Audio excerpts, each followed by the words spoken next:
assembling model creatures, race cars, and airplanes.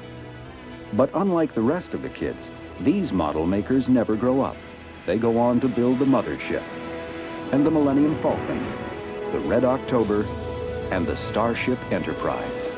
Creating the impossible with precision detail, it's the model makers who make the star hardware for the world's most popular films. Their work is usually shrouded with secrecy, but today some of Hollywood's most gifted model makers are going to beam you up for a look at a mile-long space station and a battle scene being created for Star Trek Deep Space Nine.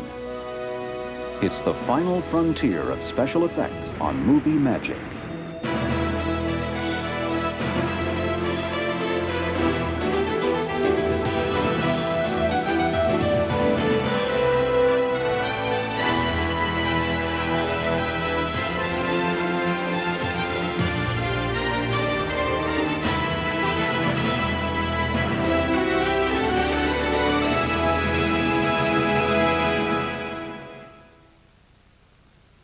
Scale models and miniatures have been an integral part of the film industry since French filmmaker Georges Méliès made a trip to the moon in 1902. Early miniatures were used to recreate historic events, such as the Battle of Manila Bay, made by Vitagraph at the turn of the century. Back then, effects came from such unexpected sources as the producer's cigars. In the 1920s, German filmmaker Fritz Lang brought model making to new heights in his groundbreaking science fiction epic, Metropolis. This landmark film took almost 2 years to complete. It's been said that it required some 5,000 feet of miniature roadways and skyscrapers, costing half of the film's then outrageous budget of $2 million.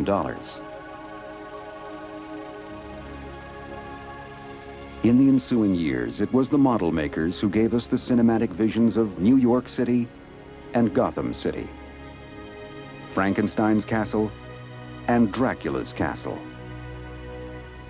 the Hindenburg and the Nautilus, the Terminator, the Ghostbusters Marshmallow Man, and one of the most famous models of all time, the Starship Enterprise. The original Enterprise was conceived by Star Trek creator Gene Roddenberry and the effects team supervised by Howard Anderson Jr. With Matt Jeffries designing the Enterprise, it took probably 3 months of working with Dick Dayton to evolve the materials and how to build the Enterprise. I built the model out of wood for Gene's approval. And once he saw it, he made some changes. And from that point on, I made the large model, which was 4 times the size of the smaller one. And we're talking about the large one being 12 feet long, give or take a few inches. When Star Trek The Next Generation exploded on the scene in 1987, effects supervisor Rob Legato was called in to create the effects for the updated version of the classic series. Legato and fellow supervisor Dan Curry manned the bridge for the first 5 seasons of The Next Generation. Their spectacular work on that series earned them Emmy Awards in 1992. One of the biggest challenges working on Star Trek is you have no idea what's going to come up in the next week, so you don't get a chance to plan and come up with these great ways of doing things. You have to do it on the cuff. And the hard part is sometimes it's extremely challenging, and you'd rather spend 2 weeks designing it or 3 weeks designing it. You have a couple hours because they want a budget by noon. Before Star Trek, Legato honed his skills making commercials like this one with the renowned Robert Abel and Associates. Shots involving models have always been his specialty. The great thing about shooting models as opposed to computer graphics is that you can get into a happy accident. A light can hit something a particular way and you take advantage of that. And in computers you don't necessarily do that. You have to plan for that accident. Now, with Star Trek Deep Space Nine, Rob is faced with an entirely new set of challenges. It will require some of the most elaborate models and miniatures ever built for television. By far the most important model in the series is the Deep Space Nine space station.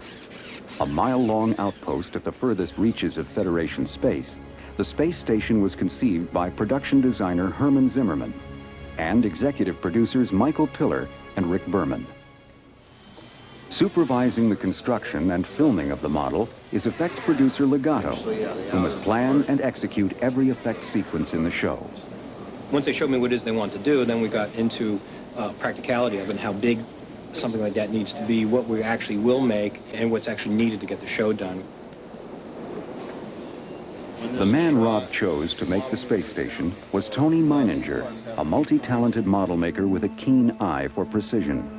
When we first approached Tony about the model, the key word was getting as much detail and as many small lights on the ship as possible to make it look absolutely enormous.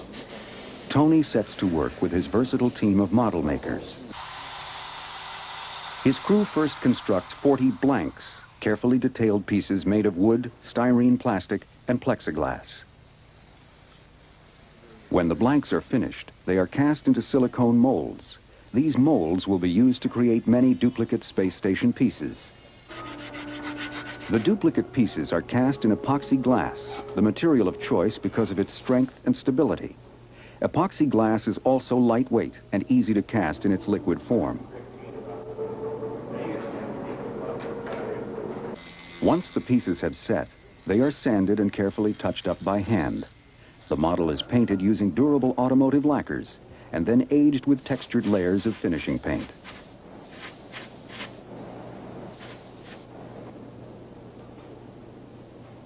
In its final construction phase, custom manufactured neon tubing is placed inside the model sections to generate the station's interior lighting. Like that. If you look where I'm looking, if you're looking from above, look from where I am so you don't see the bulb. So are these ever going to get pulled out? I guess not. No, they're permanent. More than 1,000 fiber optic strands are added to carry the illumination to the windows. You can see there's lots of little holes in here. Those will get drilled out a little larger, and then a fiber optic filament will be put in there. Neon illuminates the fiber optic so that you see the glow on the outside of the ship. Now you have to look at the instruction booklet? Made from some 2,000 individual pieces, the space station is durable yet surprisingly lightweight. Because of its hollow steel frame and epoxy exterior, the entire model weighs only 100 pounds. When the space station is finally completed, it is taken from the model shop to Image G, an effects studio in Hollywood, where it will be powered up and filmed. The first time the station got plugged in, it was terrifying. It was beautiful. It was, everything that we wanted creatively on the station, except that it was enormous. And I looked at my list of 86 shots that I have to do with this station and just got a knot in my stomach. It's like, how am I going to pull all this off? How do you think we get that to work, Eric? The technology that Rob uses is a motion control camera system, which moves smoothly around the model, giving the illusion that the station is flying through space.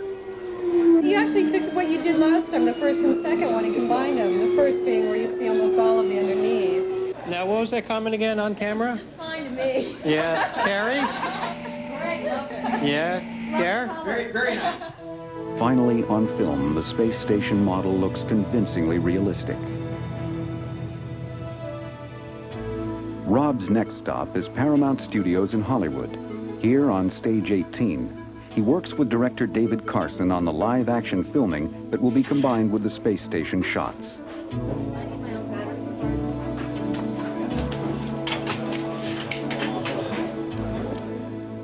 This team also uses a motion control camera system. The key to the system is a computer which controls the movements of the camera. This allows the filmmakers to save any camera move in the computer and repeat it precisely as many times as needed. Where's that? It's working. Marker? After the shot is set up and rehearsed, the actors are brought in and the scene is completed in just a few takes.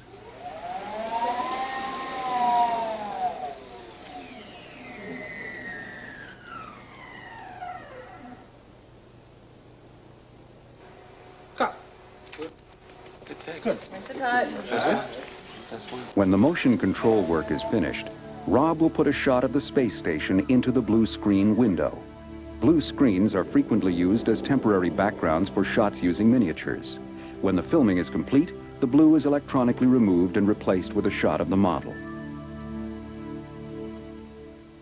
The blue screen and motion control processes allow the filmmakers to create a moving camera shot of the actors, with the space station appearing to be just outside the window. A seamless effect made possible by the model makers. Position noted and approved. Use your destructo ray. Explosive space battles have been showcasing models since Hollywood's early days. These Flash Gordon serials from the late 1930s presented some of the first dynamic clashes in space. Today, these interstellar battles have evolved to a new realm of realism, involving some of the most demanding and time-consuming effects work imaginable. Each model must be shot using a motion control camera system.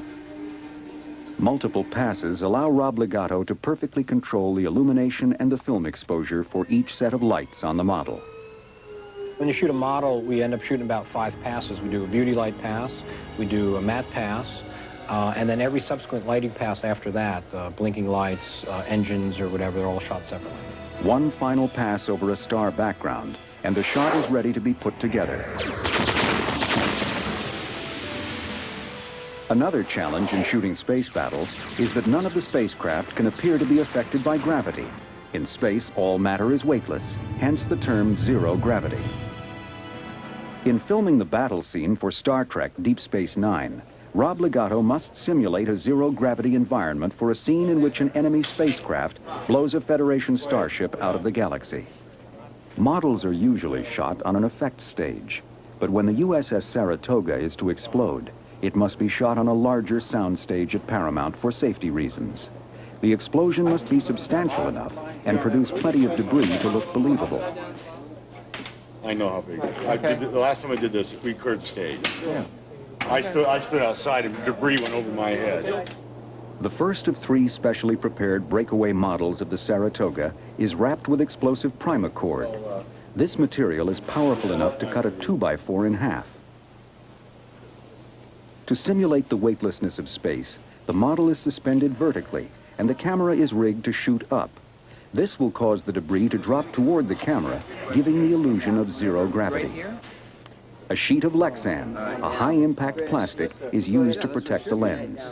A fan is rigged next to the camera to ensure that the falling debris will not block the camera lens. It would be a shame if a piece of debris landed right on top of the shot and obscured the rest of the fire and explosion of the ship. A high-speed camera is used so that the shot will play in slow motion, accentuating the sensation of zero-G. The explosion will seem brief to the naked eye, but filmed at 240 frames per second, it will last 10 seconds on the screen. It'll look like a little firecracker going off when you record it with the video camera, but when you see it on film, it'll look like a big explosion. Everyone takes his or her position as the explosive charges are made live. Roll camera! Rolling! The high-speed camera revs up and locks in at 240 frames per second.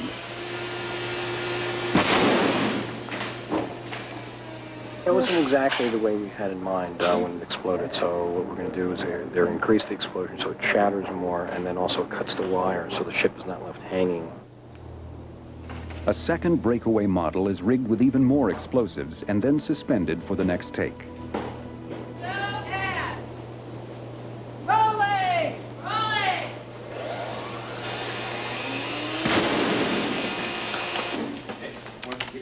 The second explosion is better, but Rob feels he needs one more try.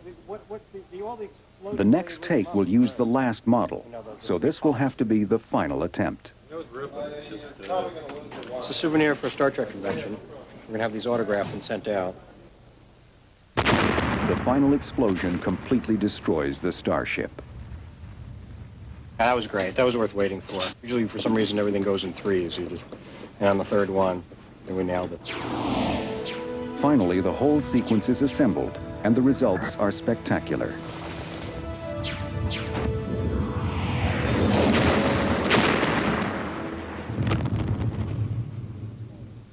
Stand by for rehearsal. Action. Very good start. A landscape model involves entirely different concerns than a structural model like a starship or space station. With a landscape, building a believable environment is more important than technical precision. Landscape miniatures are frequently used to create highly stylized locations. These Las Vegas miniatures from Francis Ford Coppola's One from the Heart were constructed on a soundstage where the lighting and camera moves could be carefully controlled. Another important use for miniature landscapes is to create logistically impossible environments, such as these Martian vistas from Total Recall. For Deep Space Nine, Rob Legato needs an uninviting, stormy planet surface. Since no such location exists, Rob must create it entirely in miniature. People land on this planet or this planet's surface, one looks out the window and sees a hellstorm. The other person, exactly the same time, sees a garden. And this whole motion control thing is set up because the hell reality is all miniature. It's all a 20-foot by 18-foot miniature landscape. The garden is the easy part. A Los Angeles park provides the perfect environment. For the miniature hell planet, Rob turns to award-winning model builder Greg Jean. 46 degrees, but we'll just sort of go like that and see how far we show off the sides. How much do these things go for? Expensive? A veteran of the Hunt for Red October, War Games, and Star Trek The Next Generation, Greg's crowning achievement would have to be the mothership he built for Steven Spielberg's Close Encounters of the Third Kind. We just about finished it when Steven decided he wanted to change the design, and he called in Ralph McQuarrie to do some sketches, who had just done a lot of work for George Lucas up on Star Wars. And then our shop made some little maquettes, and we sort of combined them both together and got that sort of floating refinery in space look. Some of Greg's finest work has been with landscape miniatures. The scale landscapes of Los Angeles he built for Spielberg's 1941 were the largest project he has ever undertaken. 1941 was probably our most intricate set and the one I liked the best.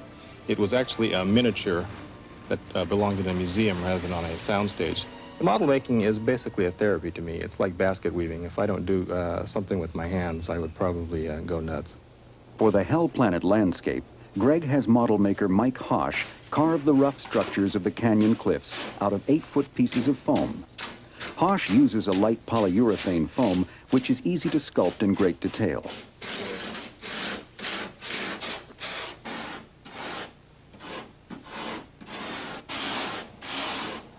You just have to transfer in the Sharpie what areas we cut out so we can just start whacking it out. The canyon floor is first built from a denser, rigid urethane foam in a scaled-down version known as a maquette. Once we set that up, we can just start whacking away. Wire brush. The dimensions are later translated to larger pieces of the same material by his team of sculptors. And we're going to extend the bases so they drop and show more. Once the individual pieces are complete, they are assembled on a stage over the course of a day. It took Gene and his crew 3 weeks to create the 62 pieces that make up the Hell landscape. This is hell, as you can plainly see. The Hell Planet landscape miniature will be shot with a variety of physical effects, which are used to create the illusion of a full-scale storm scene. As much hell as we can afford is what we got. The timing of the lightning will be programmed into a computer. It must perfectly match what will later be shot on the live-action stage. The planet is blanketed with an eerie mist, created using liquid nitrogen, or LN2, which is kept under pressure at minus 320 degrees Fahrenheit. When all of the elements are brought together, the completed Hell Planet is a menacing sight.